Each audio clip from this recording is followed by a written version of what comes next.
የህዝባዊ ወያነ ሓርነት ትግራይ ህወሓት ምክትል ሊቀመንበርና የትግራይ ክልል ጊዜያዊ አስተዳደር ምክትል ፕሬዝዳንት አማኑኤል አሰፋ የአማራ ህዝብ በአሁኑ ጊዜ ከባድ የሆነ እልቂት እየተፈጸመበት ነው ሲሉ ተናግረዋል። በዚሁ እልቂት ትግራይ እንድትሳተፍ ተጋብዛ አልተቀበለችም ያሉት አቶ አማኑኤል የትግራይ ህዝብና የአማራ ህዝብ እርስ በርስ ወደ ግጭት ላለመግባት ተግባብተዋል ሲሉም አስረድተዋል።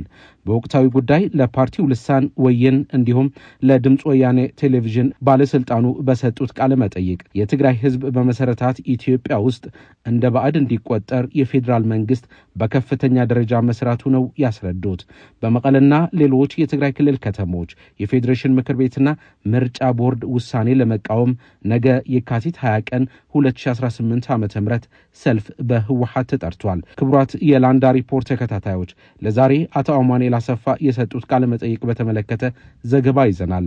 ዘገባዎቻችን ላይክና ሼር በማድረግ ለሌሎች እንዲዳረሱ እንዲሁም ለዚህ ዩቲዩብ ቻናል አዲስ የሆናችሁ ሰብስክራይብ እንድታደርጉ እንጠይቃለን። የኢትዮጵያ ምርጫ ቦርድ ከፌዴሬሽን ምክር ቤት በተጻፈለት ደብዳቤ መሰረት የምዕራብ ትግራይ ሁለት የምርጫ ክልሎች ማለትም ሑመራና አድረመጥ እንዲሁም የጸለምቲ በደቡብ ትግራይ ደግሞ የኮረም ኦፍላና ራያ አላማጣ ምርጫ ክልሎች ከትግራይ ክልል ውጭ ሆነው በቀጥታ የተወካዮች ምክር ቤት እጩ ምርጫ እንዲካሄድባቸው ማስተላለፉ ሰኞ የካቲት 16 ቀን 2018 ዓ.ም ገልጾ ነበር። ይህንንም ተከትሎ በአቶ ጌታቸው ረዳ የሚመራ ዲሞክራሲያዊ ስምረት ትግራይ ስምረት ባቀረበው አቤቱታ የፌዴራል ከፍተኛ ፍርድ ቤት ሐሙስ የካቲት 19 ቀን 2018 ዓ.ም በውሳኔው ላይ እግድ ጥሏል። በትግራይ የሚንቀሳቀሰው ስምረት ፓርቲ የፌዴሬሽን ምክር ቤት ውሳኔ ብሔራዊ ምርጫ ቦርድ ይፋ ሲያደርግ በይፋ ተቃውሞን በመግለጫ ያሳወቀ ሲሆን ጉዳዩንም በፕሬዝዳንቱ አቶ ጌታቸው ረዳ በኩል ለፍርድ ቤት አቅርቧል። የጠቅላይ ሚኒስትሩ የአፍሪካ ቀንድ ጉዳዮች አማካሪ የሆኑት የቀድሞ የትግራይ ክልል ጊዜያዊ አስተዳደር ፕሬዝዳንት ጌታቸው ረዳ በማህበራዊ ገጻቸው ላይ ባጋሩት በዚህ ውሳኔ ምርጫ ቦርድ መልሱን የካቲት 25 ቀን 2018 ዓ.ም እንዲያቀርብ ፍርድ ቤት አዟል። የትግራይ ክልል ጊዜያዊ አስተዳደር ህዝባዊ ወያነ ሓርነት ትግራይ ህወሓት፣ ዲሞክራሲያዊ ስምረት ትግራይ ስምረትና ሌሎች በትግራይ የሚንቀሳቀሱ ፓርቲዎች ውሳኔውን ተቃውመውታል። የህዝባዊ ወያነ ሓርነት ትግራይ ምክትል ሊቀመንበርና የትግራይ ምክትል ፕሬዝዳንት አማኑኤል አሰፋ ለፓርቲው ልሳን ወይንና ለድምጽ ወያነ ቴሌቪዥን አንድ ላይ በሰጡት ቃለ መጠይቅ የፌዴሬሽን ምክር ቤትና የምርጫ ቦርድ ውሳኔ ትግራይ የመበታተንና የማጥፋት የፌዴራል መንግስቱ እቅድና ስራ አካል ነው ብለውታል። እንዲሁም የትግራይና የአማራ ህዝብ ደም ለማቃባት የታቀደ ሴራ ነው ሲሉ ገልጸውታል። አቶ አማኑኤል የፌዴራል መንግስት ትግራይ የማጥፋት እቅዱ አልተለወጠም በማለት ካለፈው ጥቅምት ወር ወዲህ ከፌዴራል መንግስት በጀት እየተላከ እንዳልሆነ ገልጸዋል። እንዲሁም ወደ ኢትዮጵያ ከሚገባ ነዳጅ ወደ ትግራይ ሲመጣ የነበረው ከጠቅላላው 1.4 በመቶ ብቻ ነበር ብለው አሁን ሙሉ በሙሉ እንደቆመ ነው ያስረዱት። እንዲሁም የኢትዮጵያ መንግስት ሙሉ ሰራዊቱ ወደ ትግራይ አስጠግቶ መከበቡን የገለጹት አቶ አማኑኤል ከኢትዮጵያ ፌዴራል መንግስት ዳግም ወደ ጦርነት ከተገባ ኢትዮጵያ የሚያፈርስ የአፍሪካ ቀንድ ደግሞ ሰላም የሚያሳጣ ነው ብለዋል። የህወሓት ምክትል ሊቀመንበሩ የኢትዮጵያ መንግስት የፕሪቶሪያ ስምምነት እየጣሰው ነው ያሉ ሲሆን በአሁኑ ጊዜ የመከላከያ ሰራዊት የጦርነት መጀመር ፊሽካ እየጠበቀ ነው ሲሉ ተናግረዋል። ዳግም ወደ ግጭት መግባት ኢትዮጵያ እስከ መፍረስ የሚያደርስ ነው በማለት አስጠንቅቋል። የሰላም ስምምነቱ እንዲቀጥልና ሰላሙ ዋስትና እንዲኖረው የዓለም አቀፍ ማህበረሰብ እጁ እንዲያስገባም አሳስበዋል። አቶ አማኑኤል በዚሁ ቃለ መጠይቃቸው የትግራይ ህዝብ በመሰረታት ሀገር ብዙ ታሪክ በሰራባት ሀገር እንደ ጠላት እንዲቆጠር ተደርጓል ሲሉ ነው በስሜት የተናገሩት። ህዝብ ትግራይ ጸላ ኢትዮጵያ ኮይኑሎ አብዝ መስሮቱ ዓዲ ብዙ ታሪክ አንሰርሐሉ ዓዲ መስዋዕትነት አብዝ ከፈለሉ ዓዲ የትግራይ ህዝብ የኢትዮጵያ ጠላት እንዲሆን ተደርጓል። በመሰረታትና ብዙ ታሪክ በሰራባት ሀገር መስዋዕትነት በከፈለባት ሀገር የትግራይ ህዝብ ባዕድ ነህ ተብሏል። በግልጽ የኢትዮጵያ መንግስት መሪዎች የትግራይ ህዝብ ባዕድ ነው እያሉ ይናገራሉ። የትግራይ ህዝብ ባዕድና ባንዳ ይሉታል።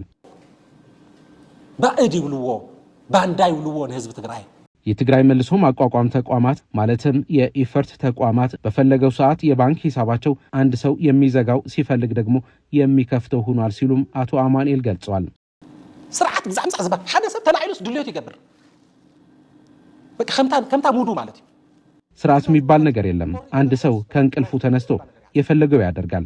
8-10 ሚሊዮን ህዝብ የሚመለከት አንድ ሰው የነሸጠው ያደርጋል። የጧት ስሜቱን ያለው ይፈጽማል። ጧት ተነስቶ ትግራይን የሚመለከት ሁሉ ነገር ይዘጋዋል። እንዲህ የሚመስል ሁኔታ ነው ያለው። ትግራይ ዝምልከት ሁሉ ነገር ያጽያ ማለት ከምዝ ዘለ ኩነታት ይዘለው የትግራይ የአማራና የኤርትራ ህዝብ ታሪኩ የመተባበር ነው ያሉት አቶ አማኑኤል በተለያዩ ጊዜም አብረው የፈጸሙት የሚያሳየው ይህ ነው ብለዋል።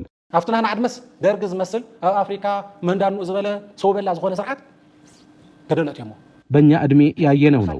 ትልቅ በአፍሪካ ሰራዊት እንደገነባ የሚናገር ማን እንደኔ የሚል ሰው በላ የደርግ ስርዓት ገደል አስገብተውታል። አሁን ሌላው ላይ እንዲህ ይሁኑ እያልኩ አይደለም። ሲተባበሩ ይህን ያህል ደረጃ የሚፈጽሙ ናቸው ለማለት ነው። በዚሁ የኛ ዕድሜ የትግራይ የኤርትራና የአማራ ኃይሎች በጋራ ዘምተዋል። ታሪካቸው ሙሉ የሚያሳየው ይህ ነው። እርስ በርስ የመጠፋፋት ታሪክ የላቸውም።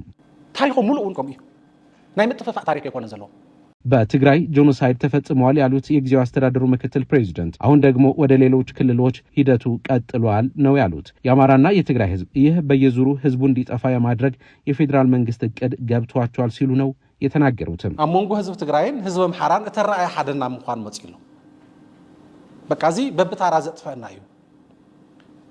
በአሁኑ ጊዜ በትግራይ ህዝብና የአማራ ህዝብ ያለው አመለካከት አንድ ወደ መሆን መጥቷል። ይህ ጉዳይ በየተራ የሚያጠፋን ነው በማለት ተግባብቷል። እኛ አብረን ለዘመናት የቆየን በባህል በታሪክና በተለያዩ ጉዳዮች አብረን ተሳስረን የቆየነን ለዘመናት ማህበረሰባዊ ግንኙነት ያለን በኢትዮጵያ ትልቅ የሆነ የጋራ ታሪክ ያኖርነን። በዚህ ዘመን እርስ በርስ እንድንበላላ ለምን ተፈጠረ የሚል ጥያቄ ተፈጥሯል። ከትግራይም ከአማራም የወጡ ልሂቃን ይህ ጉዳይ ማየትና መመርመር ጀምረዋል። ከትግራይ ይሁን ከአማራ የወጡ የፖለቲካ ኃይሎች ምን ይሆን ነው ብለው መጠየቅ ጀምረዋል። እርስ በራሳቸው ሐሳብ ለሐሳብ መናበብ ጀምረዋል። እንዲህ አይነት አጀንዳ ሲመጣ ማለትም መናበቡ መግባባቱና አንድ አይነት ጥያቄ መጠየቅ መጀመሩ ታይቶ በዚህ መካከል ክፍተት ለመፍጠር ነው የታቀደው። አይነት ሕቶ ምልዓል ዝፈጠሩ ጉዳያት ታይት ገብሮም ማለት ንቃዓት እትወሉ የኢትዮጵያ ብሔራዊ ምርጫ ቦርድ ከፌዴሬሽን ምክር ቤት በተጻፈለት ደብዳቤ መሰረት የምዕራብ ትግራይ 2 የምርጫ ክልሎች ማለትም ሑመራና አድረመጽ እንዲሁም የጸለምቲ በደቡብ ትግራይ ደግሞ የኮረም ኦፍላና ራያ አላማጣ የምርጫ ክልሎች ከትግራይ ክልል ውጭ ሆነው በቀጥታ የተወካዮች ምክር ቤት እጩዎች ምርጫ እንዲካሄድባቸው ሰኞ የካቲት 16 ቀን 2018 ዓ.ም ያስተላለፈው ውሳኔ አስመልክቶ በሰጡት ማብራሪያ የትግራይ ህዝብ ውሳኔው እንደማይቀበለው ስለሚታወቅ በዚህ ምርጫ ተገን በማድረግ በ2013 ዓ.ም ህግ ለማስከበር በሚል ሽፋን በትግራይ ህዝብ ጄኖሳይድ እንደተፈጸመ አሁን ትግራይ ከቦ ያለው የኢትዮጵያ ሰራዊት ጦርነት ለማስጀመር የሚጠቀምበት ምክንያት ነው ብለዋል። እንዲሁም የአማራ ልሂቃን ይህ ውሳኔ ይደግፉታል በማለት የትግራይ ህዝብና የአማራ ህዝብ ደም እንዲቃባ ያቀደ ነው ሲሉ ነው የተናገሩት። በአሁኑ ጊዜ በአማራ ክልል ከባድ የዘር ማጥፋት እየተፈጸመ ነው ሲሉም የህወሓት ሁለተኛ ሰው አቶ አማኑኤል አሰፋ አብራርተዋል። አምሐራ ክልል ከቢዝ ዝኾነ ጽንተ ዝፍጸመሉ ዘሎ ክልል እዩ ከም ህዝቢ በአማራ ክልል ከባድ የሆነ የዘር ማጥፋት እየተፈጸመ ነው። እንደ ህዝብ ነው እየተፈጸመ ያለው። በዚህም ምክንያት የአማራ ህዝብ በኢትዮጵያ መንግስት ላይ የያዘው አቋም የታወቀ ሆኗል። በዚህም መሰረት በአማራ ክልል የሚገኙ ልሂቃን ምዕራብ ትግራይ ጸለምቲና ራያ በኃይል ወረው ለመያዝ የሚፈልጉ አሉ ተብሎ ስለሚታሰብ እነሱን ለመያዝ ያቀደ ነው ደጀን ለማግኘት። የኢትዮጵያ መንግስት ይህ አጀንዳ ሲፈጥር በአማራ በኩል ተቀባይነት ያለው ደጀን ለመፍጠር ያቀደም ሊሆን ይችላል። በወገን አምሐራ ተቀባይነት ዘለው ደጀን መፍጠሩን ከውን የኢትዮጵያ መንግስት በትግራይና በአማራ ህዝብ ላይ ቀጣይነት ያለው ደም መቃባት እንዲኖር የሚሰራበት ጉዳይ ነው ያሉት የህወሓት ምክትል ሊቀመንበር አማኑኤል አሰፋ ትግራይ በአማራ ክልል ባለው ጦርነት ከፕሪቶሪያ ስምምነት በኋላ በይፋ እንድትሳተፍ ጥሪ ቀርቦላት እንደማትቀበለውም በይፋ አሳውቃለች ሲሉ ነው የተናገሩት። አሞንጎ ትግራይና አምሐራ ዝቀጸለ ደምነት ክህሉ በወገን መንግስት ኢትዮጵያ በጣም ብዙ ሂጅ ተሰሪሑ ብዙ ጻሪ ተገይሩ በትግራይና በአማራ ህዝብ የቀጠለ ደም መቃባት እንዲኖር የኢትዮጵያ መንግስት ከፍተኛ ጥረት አድርጓል። በትግራይ ጄኖሳይድ የአማራ ህዝብ በተለያየ መንገድ እጁ እንዲያስገባ ተደርጓል። ያ ስህተት ነው የተፈጸመው። ከፕሪቶሪያ ስምምነት በኋላ የትግራይ ህዝብ በጋለ ስሜት ሆኖ እንዲበቀል ፋኖ በማጥፋት ስም በአማራ ክልል ጦርነት እንዲሳተፍ ጥሪ ቀርቦለታል።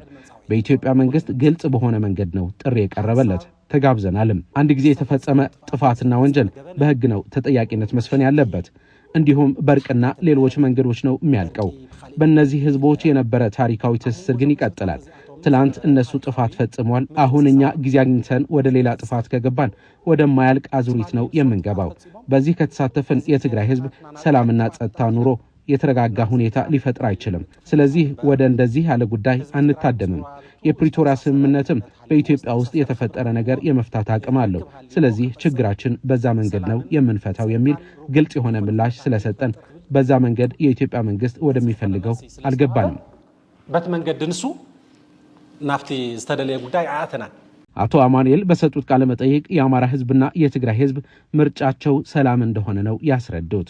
ይህ በእንዲህ እንዳለ የኢትዮጵያ ብሔራዊ ምርጫ ቦርድ በፌዴሬሽን ምክር ቤት ውሳኔ መሰረት 5 የትግራይ ምርጫ ክልሎች ከትግራይ ተወስደው ለህዝብ ተወካዮች ምክር ቤት እንዲመርጡ ለማድረግ የተሰጠው ውሳኔ የሚቃወም ሰልፍ እንዲካሄድ ለነገ አርብ የካቲት 20 ቀን 2018 ዓ.ም ህወሓት ጥሪ አቅርቧል። በዚህም መሰረት ውሳኔው ለመቃወምና የመከላከያ ሰራዊት ትግራይ በመክበብ ጦርነት ለመጀመር ያለውን እቅድ እንዲያቆም የሚጠይቅ ሰልፍ ይካሄዳል ተብሏል።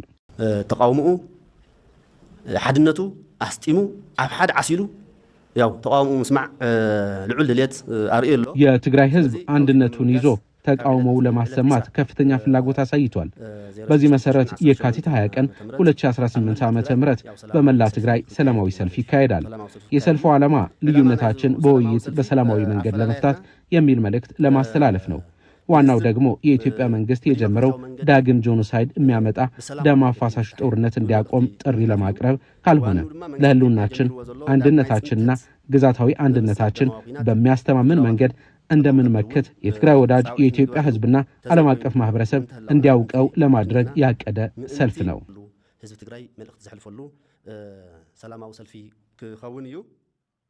ክቡራን የላንዳ ሪፖርት ተከታታዮች የህዝባዊ ወያነ ሓርነት ትግራይ ህወሓት ምክትል ሊቀመንበርና የትግራይ ምክትል ፕሬዝዳንት አማኑኤል አሰፋም የአማራ ህዝብ በአሁኑ ጊዜ ከባድ የሆነ የዘር ማጥፋት እየተፈጸመበት ነው ያሉ የተናገሩት በዚሁ እልቂት ደግሞ ትግራይ እንድትሳተፍ ተጋብዛ አልተቀበለችም ያሉት አቶ አማኑኤል የትግራይ ህዝብና የአማራ ህዝብ እርስ በርስ ወደ ግጭት ላለመግባት ተግባብተዋል ሲሉም ስለተናገሩት በወቅታዊ ጉዳዮች ለፓርቲው ልሳን ወይንና ለድምጽ ወያነ ቴሌቪዥን የሰጡት ቃለ መጠይቅ እንዲሁም ነገ ስለሚካሄደው ሰልፍ አስመልክቶ ያቀረብነው ዘገባ ነበር። ስለተከታተላችሁን እናመሰግናለን። ዘገባዎቻችን ላይክ እና ሼር በማድረግ ለሌሎች እንዲደርሱ እንድታደርጉ እንዲሁም ለዚህ ዩቲዩብ ቻናል አዲስ የሆናችሁ ሰብስክራይብ እንድታደርጉ ጥሪ እናቀርባለን። ሰላም።